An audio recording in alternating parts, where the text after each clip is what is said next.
მოგესალმებით, დავიწყოთ ბიზნეს ინსაიდერი, ეკონომიკისა და ბიზნესის მთავარი სიახლეებით და რა თქმა უნდა, მართლაც როგორც კვირის დასაწყისში აღვსეთ, კვირის მიწურულისკენ ასევე აღვსეთ, რომ ძალიან დატვირთული კვირა იყო ამ კუთხით, რამოდენიმე მნიშვნელოვანი ფაქტი ვნახეთ, რა თქმა უნდა, ბაქო, თბილისი, ყარსის რკინიგზის გახსნის ნაწილის ჩათვლით, ამ კუთხით ჩვენ კიდევ ერთხელ აღნიშნავ, რომ ძალიან ცლად ვისაუბრებთ ჩვენს შემდგომ გადაცემებში, ვინაიდან ფაქტია და ვნახეთ ჩვენ სხვადასხვა შეფასებები ამ კუთხით, როგორც საქართველოს მხრიდან, ისე ჩვენი პარტნიორების მხრიდან, თუ რაოდენ მნიშვნელოვანია ბაქო, თბილისი, ყარსის რკინიგზის მიმართულება შუა დერეფნის გაძლიერების ჭრილში და ამ კუთხით მართლაც თუ რა დონეზე და რა დიდ მნიშვნელობას ანიჭებენ თვით ჩვენი პარტნიორები საქართველოს თანამშრომლობას საქართველოსთან თანამშრომლობას და საქართველოს როლს მე დარწმუნებული ვარ, რომ საქართველოს რკინიგზა ამ ჭრილში მართლაც იქნება ღირსეული პარტნიორი და რაც ყველაზე მნიშვნელოვანია, როდესაც ჩვენ დღეს საუბრობთ მიწოდების ჯაჭვების ცვლილებაზე, მიწოდების ჯაჭვების დივერსიფიცირებაზე ამ კუთხით, რასაც დანარჩენი მსოფლიო სწორედ ძველი მარშრუტების, ასე ვთქვათ, პრობლემური მარშრუტებიდან გამომდინარე ანაცვლებს, ცხადია, განსაკუთრებული მნიშვნელობა ენიჭება შუა დერეფას და შუა დერეფნის სტაბილურობა ამ ჭრილში, ანუ საქართველოს როლი კიდევ ერთხელ გამოჩნდა, ცხადია, ჩრდილოეთის დერეფანთან მიმართებაში საკითხები, პრობლემური საკითხები გადაუჭრელად რჩება, რუსეთ-უკრაინას შეჭრის შემდგომ ცხადია ეს საკითხი არის სრულიად ღია და ნებისმიერი სცენარის შემთხვევაში ჩრდილოეთის მიმართულება დიდი ხანი ვერ იქნება სტაბილურობის ნაწილი, თუ კი ოდესმე იქნება, რაც შეეხება სამხრეთის მიმართულების ნაწილს ზოგადად, ამ კუთხით ჩვენ ხედავთ კვლავ კრიზისულ ვითარებას ირანთან მიმართებაში, ხორმუზის სრუტესთან დაკავშირებით და ასევე რამდენადაც არ უნდა გადაიჭრას პრობლემა და იმედია რომ პრობლემა მალე გადაიჭრება დიდი ხნის განმავლობაში ალბათ მახსოვრობას და მათ შორის ეს ეკონომიკურ ჭრილში და ბიზნეს ჭრილში განსაკუთრებით მნიშვნელოვანი ნაწილია დარჩება მაინც საკითხი პრობლემურ მიმართულება და სწორედ ამიტომ შუა დერეფანი ეს უმნიშვნელოვანესი ალტერნატივა განსაკუთრებით მნიშვნელოვანი ნაწილია და ჩვენ ამ კუთხით არა ერთხელ ვისაუბრია ამ კუთხით ცხადია შემოდის ენერგეტიკის საკითხი, რომელიც ასევე გადაცემის მიწურულს ვისაუბრებთ, თუმცა აუცილებლად მინდა აღვნიშნო კვირის დასაწყისში პრეზიდენტ ალიევის განცხადება იყო ასევე ძალიან მნიშვნელოვანი, რომელიც სწორედ შეეხებოდა აზერბაიჯანის, საქართველოს, ბულგარეთის, რუმინეთის თანამშრომლობის ნაწილს, რაც ძალიან მნიშვნელოვანია, როცა ჩვენი პარტნიორები ჩვენს როლს იქნება ეს რკინიგზის მიმართულება, თუ იქნება ეს ენერგეტიკის მიმართულება, ასე განსაკუთრებულად ხაზს უსვამენ. მართლაც ეს არის საკმაოდ სოლიდური საკითხები, რაც შეეხება ენერგეტიკას, აქვე არ მინდა გამომჩეს ის ნაწილი, რომ კვირის დასაწყისში ასევე სამშაბათს ჩვენ გავეცანით ორშაბათს უფრო ზუსტად შეერთებული შტატების საელჩოს განცხადებას, ასევე სადაც პროჭურის ენერგოსექტორის ენერგოუსაფრთხოების და ენერგოსექტორის მიმართულებით განსაკუთრებით მნიშვნელოვანი იყო თანამშრომლობის ხაზგასმა. მოკლედ მთელი რიგი საკითხებია, რომელიც საქართველოს აქვს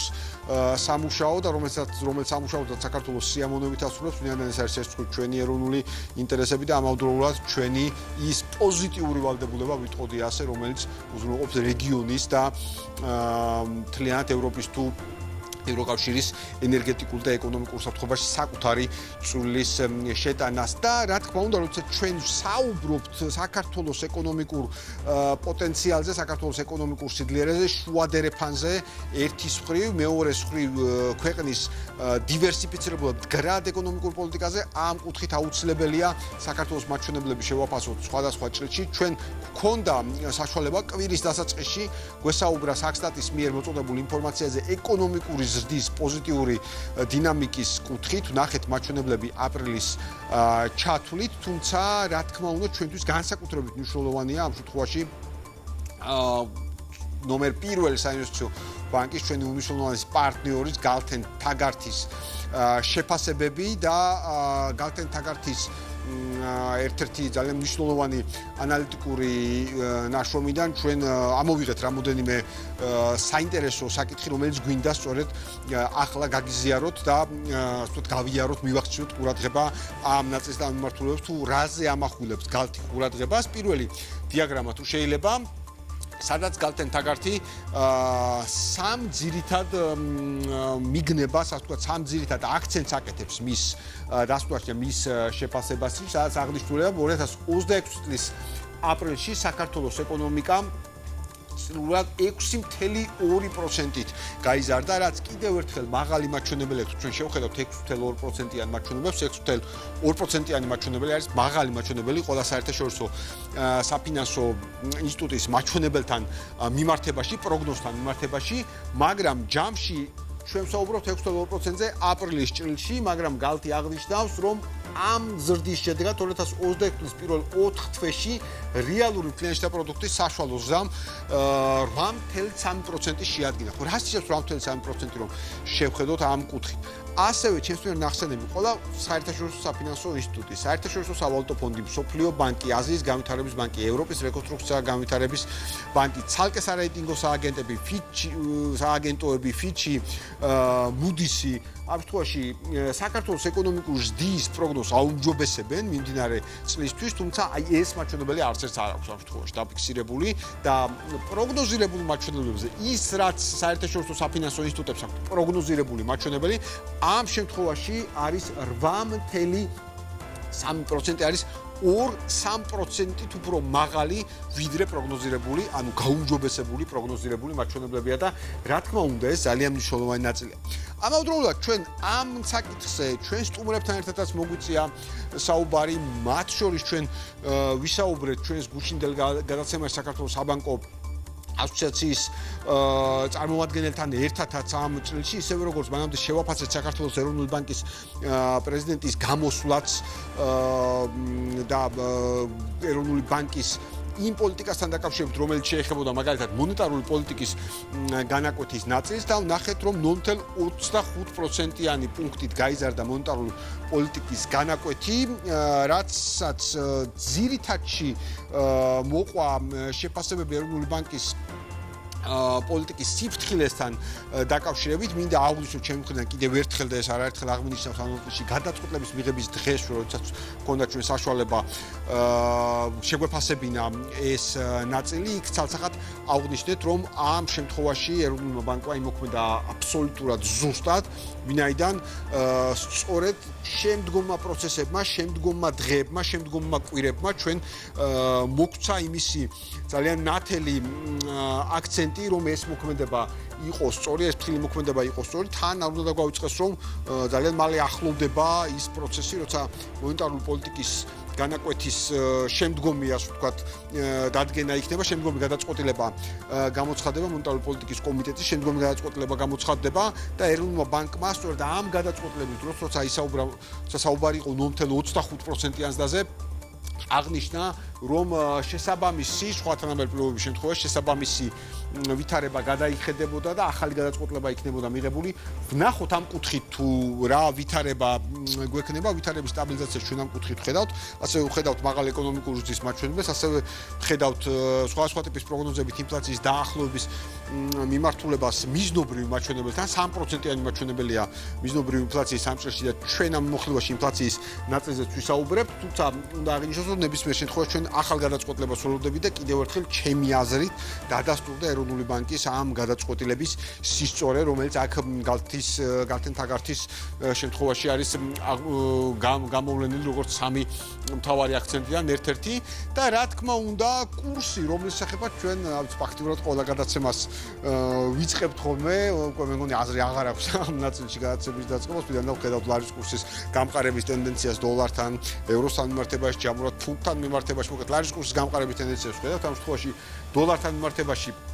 ბოლო ჯამში საუბარია 0.8%-ით გამყარებაზე და გაცვლითი კურსის საშუალო მაჩვენებელი 1 ამერიკულ დოლართან მიმართებაში 2.77 თეთრი ფიქსირდება, რაც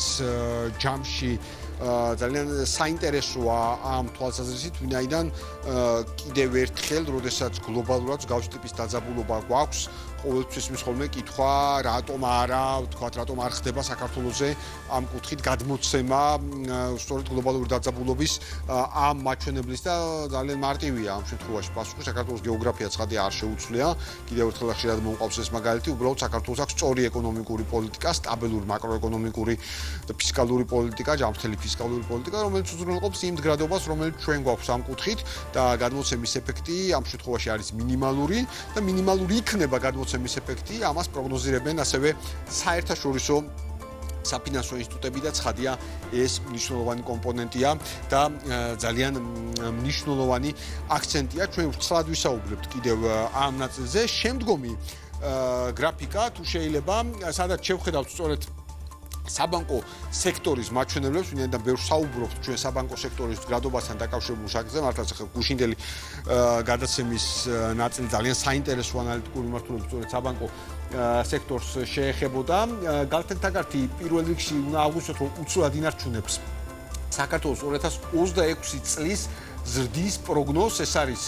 ზრდის პროგნოზის ნაწილი 7% ამ კუთხით და ჯერ ზრდის ნაწილზე უნდა ვისაუბროთ ამ წელში. როცა ჩვენ ვსაუბრობთ 7%-ზე, ეს არის ყველაზე უფრო მაღალი პროგნოზი მათ შორის. კიდევ ერთხელ ეს არის პროგნოზი და არა ფაქტი ამ შემთხვევაში. ფაქტი ჩვენ ვნახეთ 8.3% 4 თვის მაჩვენებლიდან გამომდინარე, 8.3%-იანი ნაწილი არის განსაკუთრებით მნიშვნელოვანი მიღწევა ამ წელში, მაგრამ გალთი ცხადია არ ცვლის ამ შემთხვევაში საკუთარ პროგნოზს 7% და გალთის მიერ პროგნოზირებული 7% აღემატება ასევე ყველა საერთაშორისო საფინანსო ინსტიტუტის მიერ პროგნოზირებულ მაჩვენებლებს და რა თქმა უნდა აქ არის ის კომპონენტები, ყველა ეს კომპონენტი მოცემული წმინდა ექსპორტი, მოხმარება, ინვესტიციები, რეალური ფინანსი და პროდუქტის და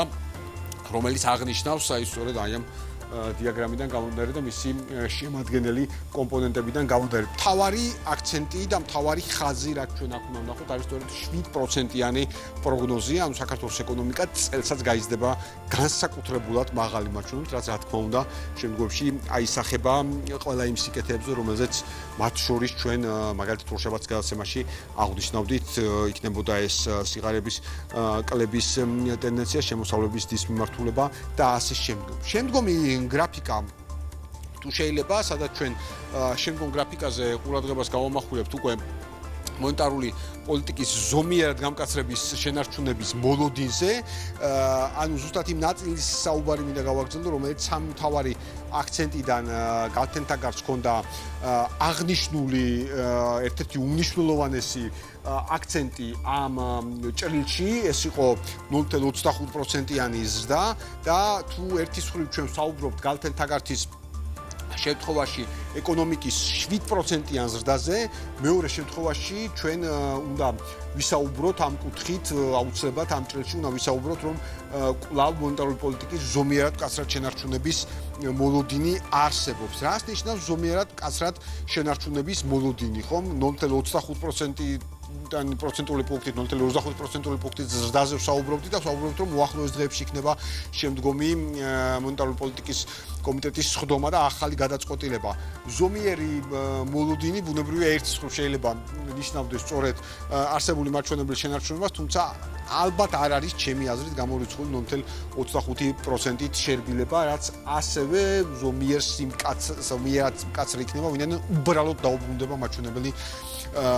ამ შემთხვევაში 0.25% ნაკლებ მაჩვენებელიც გვექნება, ანუ საწყის ნაწილს, რომელიც იქნა თქვენ ნახევრის წინ მიღებული. ვნახოთ ბუნებრივია ეს ყველაფერი წინ გვაქვს, გალთის პროგნოზს ამ კუთხით ვხედავთ, რაც მთავარია, აქ მნიშვნელოვანი კომპონენტი რაც იკვეთება, არის ის, რომ მონეტარული პოლიტიკის ზომიერად მკაცრად შენარჩუნება ფაქტია, რომ ეკონომიკური ზრდის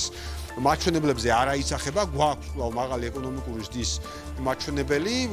კიდევ ერთხელ გალთის პროგნოზირებს ამ შემთხვევაში 7%-ს და ჯამში ის რაც შეიძლება განაპირობებდეს ზომიერად მკაცრ მონეტარულ პოლიტიკას, ამ კუთხით ცხადია არის ინფლაციური რისკები, რომელიც კვლავ არსებობს გარე ფაქტორებიდან გამომდინარე, ვინაიდან გლობალური ინფლაცია და ჯერ კიდევ იმპორტზე მაღალი დამოკიდებულება ცხადია ქვეყანას აიძულებს, რომ ამ შემთხვევაში სხვადასხვა ტიპის დამცავი მექანიზმები ამოქმედოს, მაგრამ რომც არ იყოს იმპორტზე დიდწილად დამოკიდებულება, არსებობს გარკვეული ტიპის პროდუქტები, რომელთა იმპორტის გარეშე უბრალოდ წარმოუდგენელი, მაგალითად ნავთობპროდუქტებთან მიმართებაში შეგვიძლია აქ მოვიყვანოთ კიდევ ერთი მაგალითი. შემდგომი გრაფიკა თუ შეიძლება, სადაც ჩვენ უკვე შევხედავთ წლიურ ინფლაციას და მონეტარული პოლიტიკის განაკვეთის სწორედ აი ამ თავსებადობას ამ კუთხით და თუ დავაკვირდებით, აი აქ ძალიან ყურადღებით მინდა შევხედოთ სწორედ ბოლო ნაწილს 8.25% ამ წლში და აი როდესაც საუბრობდი სწორედ წინა გრაფიკის მიმოხილვის დროს, ეს არის აი ეს მნიშვნელოვანი ნაწილი 5.9% დაფიქსირდა საერთო ინფლაცია რომელიც ამ შემთხვევაში არის დაფიქსირებული, მათ შორის მაღალია 3.2%-ია. საბაზო ინფლაცია ამ წელში და დიახ, რეფინანსირების განაკვეთის და ეს 0.25%-იანის და სწორედ აი ამ დროს დაფიქსირდა. ანუ ამ შემთხვევაში მთავარი რისკი არის კვლავ ინფლაციური ნაწილი. როდესაც ინფლაციური კომპონენტი არის ძლიერი, ამ წელში ცხადია იქმნება სწორედ ის რისკი, რომელიც ამ შემთხვევაში გვაქვს და ბუნებრივია, რომ ამ კუთხით ასე ვთქვათ ეს მაჩვენებელი საკმაოდ ისეთ ფრთხილ დაკვირვებას საჭიროებს, როგორი იქნება ეროვნული ბანკის შეფასება ინფლაციურ რისკებთან დაკავშირებით და მაგის მიხედვით მონეტარული პოლიტიკის კომიტეტის გადაწყვეტილება და მონეტარული პოლიტიკის განაკვეთი იქნება შესაბამისად მართული. მიზნობრივი ინფლაცია ამ შემთხვევაში პორტფელიოსფერი ხაზით, რომელიც არის გამოყოფილი, ეს არის კვლავ მინდა ხაზგებს აღნიშნოს 3% ამ საბოლოო ჯამში მიზნობრივი ინფლაცია ეროვნულ ბანკს აქვს განსაზღვრული როგორც 3% და ნორმალურია, როდესაც ინფლაცია დაიწყებს მოძრაობას მიზნობრივ მაჩვენებელთან დაახლოებასთან დაკავშირებით, ეს იქნება ყველაზე ჯანსაღი ამ პერიოდში ეკონომიკური ზრდის პარალელურად და დიახ, ამის პროგნოზია, მათ შორის ბოლოს ფიჩის შეფასება. ნახეთ, თუნდაც ფიჩის შეფასებაში ამ ნაწილში. შემდგომი გრაფიკა თუ შეიძლება სადაც ჩვენ უკვე შევხედავთ უფრო დეტალურად კურსთან დაკავშირებულ საკითხს, კურსს, რომელზეც ჩვენ ყურადღებას ვაქცევთ მუდმივად და ამ შემთხვევაში ევროს კომპონენტსაც უნდა შევხედოთ, ბუნებრივია, ვინაიდან ევროს ნაწილი სამკუთხით საინტერესოა, ასე ვთქვათ, ჩვენთვის და ჩვენი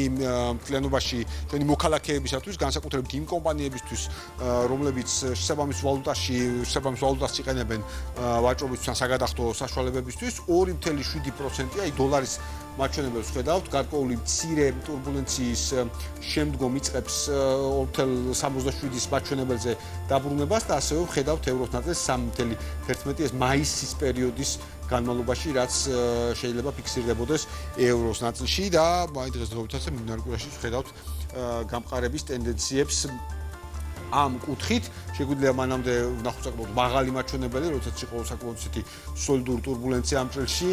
ის ნაწილი, რასაც ხელოვნურ ტურბულენციას ვეძახი, მოყვა ასევე ამ მიმართულებით და მივიღეთ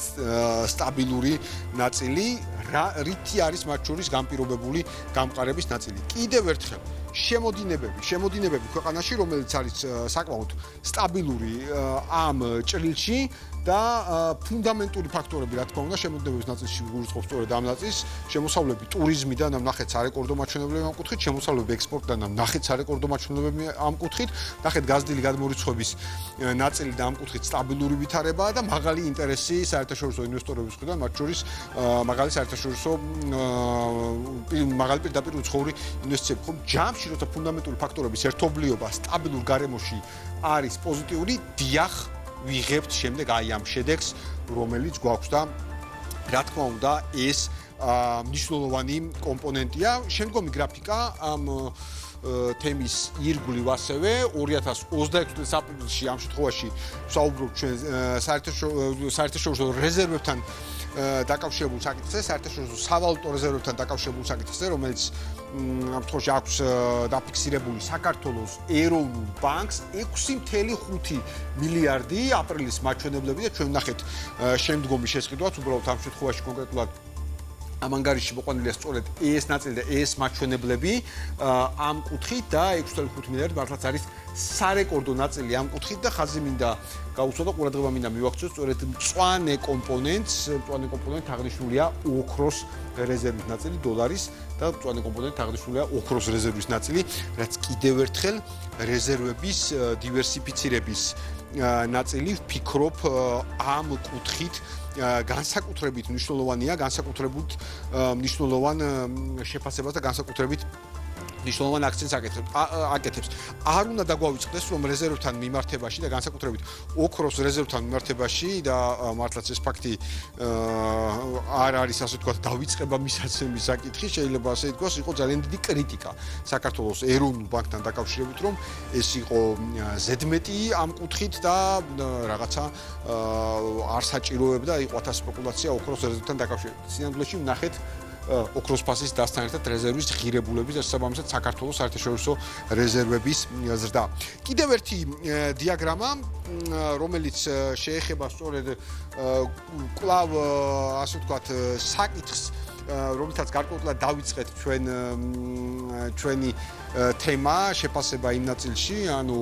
რკინიგზის თემაზე ჯამში, ეს არ შეეხება ამ შემთხვევაში კონკრეტულად ბაქო, თბილისი, ყარსის ნაწილს, მაგრამ ეს შეეხება ამ შემთხვევაში თბილისსა და ბაქოს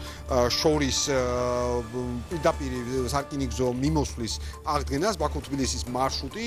მოგეხსენებათ, რომ საქართველოს დამოუკიდებლობის დღეს 2026 წლის 26 მაისს აღდგა სწორედ 6 წლიანი შესვენების შემდგომ, 6 წლიანი პაუზის შესვენება, ესეთ ნათქვამია, პაუზის შემდგომ, იზოლებითი პაუზის შემდგომ სწორედ პირდაპირ მიმოსვლა, რაც ასევე დაკავშირებულია სწორედ პრემიერის, ეკონომიკის სამართლიანი განვითარების მინისტრის ვიზიტთან ბაქოში და პრეზიდენტ ალიევის მართლაც ამ უმნიშვნელოვანეს გადაწყვეტილებასთან და მეგობრულ გადაწყვეტილებასთან და ამ კუთხით პროგნოზირებულია, რომ სარკინიგზო მიმოსვლის აღდგენა ბუნებრივია ცალსახად გააუმჯობესებს, ასე ვთქვათ, ამ კუთხით ერთ სრულ დაკავშირებადობას და ბუნებრივია მნიშვნელოვანწილად შეუწყობს შემოსავლებს. ასევე აღნიშნულია გალთის შეფასებაში, რომ დააბალანსებს იმ შემოსავლებს, რომელიც შესაძლებელია მანამდე იყოს, ასე ვთქვათ, დაკარგული სწორედ ახლო აღმოსავლეთში განვითარებული მოვლენებიდან გამომდინარე და ცხადია ამ კუთხით იგულისხმება ტურისტული ნაკადები ისრაელიდან და ყურის ქვეყნებიდან. ცხადია არასრულად, მაგრამ მნიშვნელოვანწილად ამ კუთხით დაბალანსება, რა თქმა უნდა, მოსალოდნელია. ასევე ძალიან საინტერესოა, რომ აი 4 თვის გასვლის შემდგომ აპრილის ჩათვლით, ასე ვთქვათ, იანვარ-აპრილის ჩათვლით, აი 4 თვის გასვლის შემდგომ, მიუხედავად კიდევ ერთხელ ახლო აღმოსავლეთში არსებული ვითარებისა და ტურისტული ნაკადების შემოქმედების კლებისა, გალფის ქვეყნებიდან და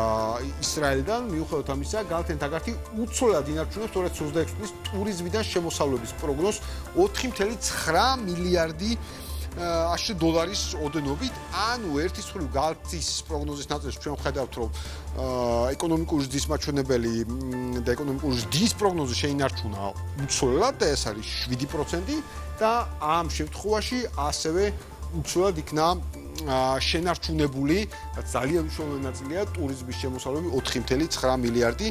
ესეც ძალიან დიდწილად და მნიშვნელოვნად დამსახურება სწორედ დივერსიფიცირებული პოლიტიკის შედეგად, რომელიც გვაქვს ჩვენ ტურიზმის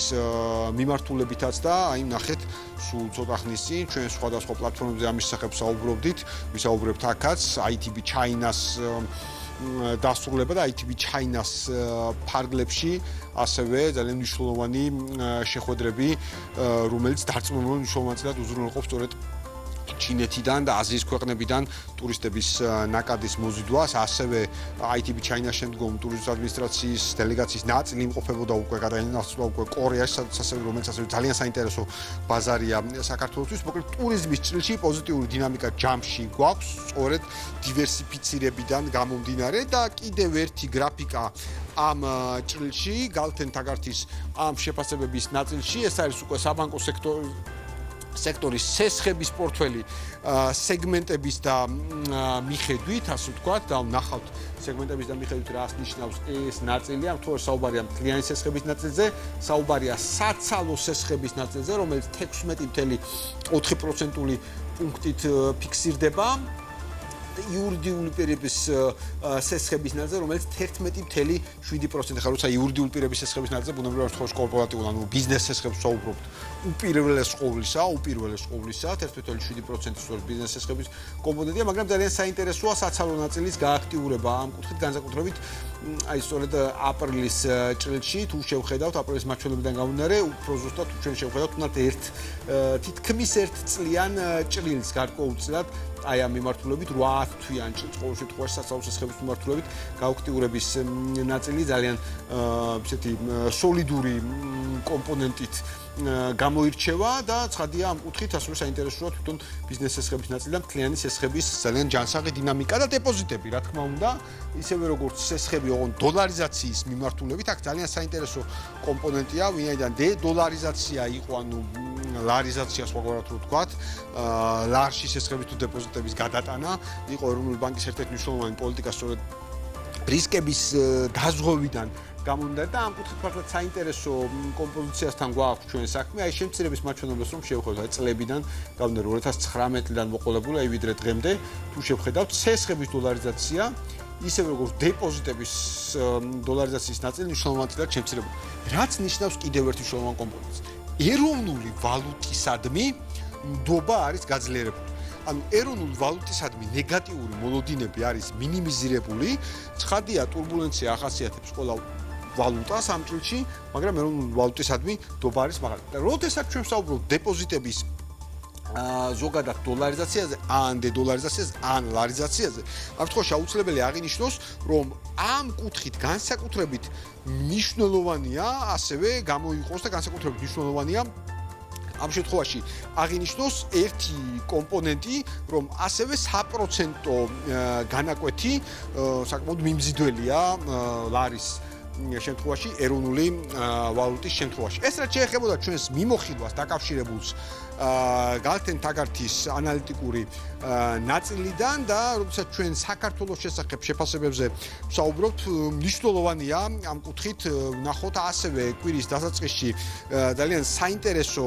შეფასება, რომელსაც ქვია კარგი მთავრობის ინდექსი, მსოფლიოში მოწინავე საერთაშორისო შემფასებელმა ცენტრმა ჩენდლერის ინსტიტუტმა კარგი მთავრობის ინდექსი გამოაქვეყნა 2026 წლის. საქართველოს შეფასების 100%-იანი სისტემით 60.3% მიიღო, რაც ისტორიაში ნიშნავს, რომ მეორედ გადააჭარბა საქართველოს 60%-იან ზღვარს. აღსანიშნავია, რომ საქართველოს ყველაზე მაღალი შეფასება 2005-2026 წლების ანგარიშების მიხედვით აქვს გლობალურ რეიტინგში საქართველოს 50 საუკეთესო ქვეყანას შორის მოხვდა მაღალ საშუალო შემოსავლიანი ქვეყნების საუკეთესო სამეულში შესაბამისად გამწესებული. საქართველოს უსწრებს ევროკავშირის და ნატოს წევრ 7 ქვეყანას და ევროკავშირის კანდიდატ ყველა სახელმწიფოს რუმინეთს, ბულგარეთს, უნგრეთს, თურქეთს, ალბანეთს, მონტენეგროს, ჩრდილო მაკედონიას, უნგრეთს, უკაცრავად უკრაინას და მოლდოვა. საქართველოს პირველ ადგილზეა კავკასიასა და შავი ზღვის პირეთში, პროსპექტას სივრცეში კი მხოლოდ ბალტიის პირეთს ჩამორჩება. ევროპაში მოწინავე ადგილებს ნორვეგია, დანია, ფინეთი და შვედეთი იკავებენ. ბოლო პოზიციებზე კი ბოსნია-ჰერცეგოვინა, უკრაინა, რუსეთი და მოლდოვა არიან. კარგი მთავრობის ინდექსი მთავრობას აფასებს 35 ინდიკატორით, რომელიც ერთიანდება 7 ფაქტორი: ლიდერობა და შორსჭრეტელობა, კეთილსაიმედო კანონები და პოლიტიკა, ძლიერი ინსტიტუტები, ფინანსური მეურვეობა, მიმზიდველი ბაზარი, გლობალური გავლენა და რეპუტაცია, ხალხის მდგომარეობის გაუმჯობესებაში დახმარებას. ხო, საინტერესო ამ კუთხით საქართველოს რეიტინგი სხვადასხვა მიმართულებით არის ყველაზე უფრო მეტად წარმატებული, კეთილსინდისიერი ლიდერობა, სასამართლო სისტემის ხარისხი, ბიუროკრატიის ხარისხი, სტაბილური ბიზნეს რეგულაციები, გამჭვირვალობა და ინვესტიციების მოზიდვა, მაგალითად მე-12 ადგილი ინვესტიციების მოზიდვის კუთხით. საინტერესოა, რომ ჩენდლერის ინსტიტუტის ანგარიში თავისუფლად ეყრდნობა ძალიან ვალიდურ შეფასებებს გაეროს, მსოფლიო ბანკის, სავალუტო ფონდის, მსოფლიო ეკონომიკური ფორუმის და სხვა საერთაშორისო აღიარებული სუბიექტების გლობალური შემფასებელი ორგანიზაციების პროფილურ კვლევებსა და ანგარიშებს და ამ კუთხით ჩვენ შეგვიძლია მოვისმინოთ შეფასება. კარგი მთავრობის ინდექსით საქართველოს მაღალ საშუალო შემოსავლიანი ქვეყნების საუკეთესო სამეულშია. საქართველოს ლიდერობს შავი ზღვის პირეთში, კავკასიაში და ერთ-ერთი წარმატებული სახელმწიფო მსოფლიო მასშტაბით ამ თვალსაზრისით საქართველოს აძლიერებს თავის განვითარებას და აგრძელებს განვითარებას. ინდიკატორები, რომლებიც კვლევაში არის წარმოდგენილი, არის კეთილსინდისიერება, სასამართლო სისტემის ხარისხი, ბიუროკრატიის ხარისხი,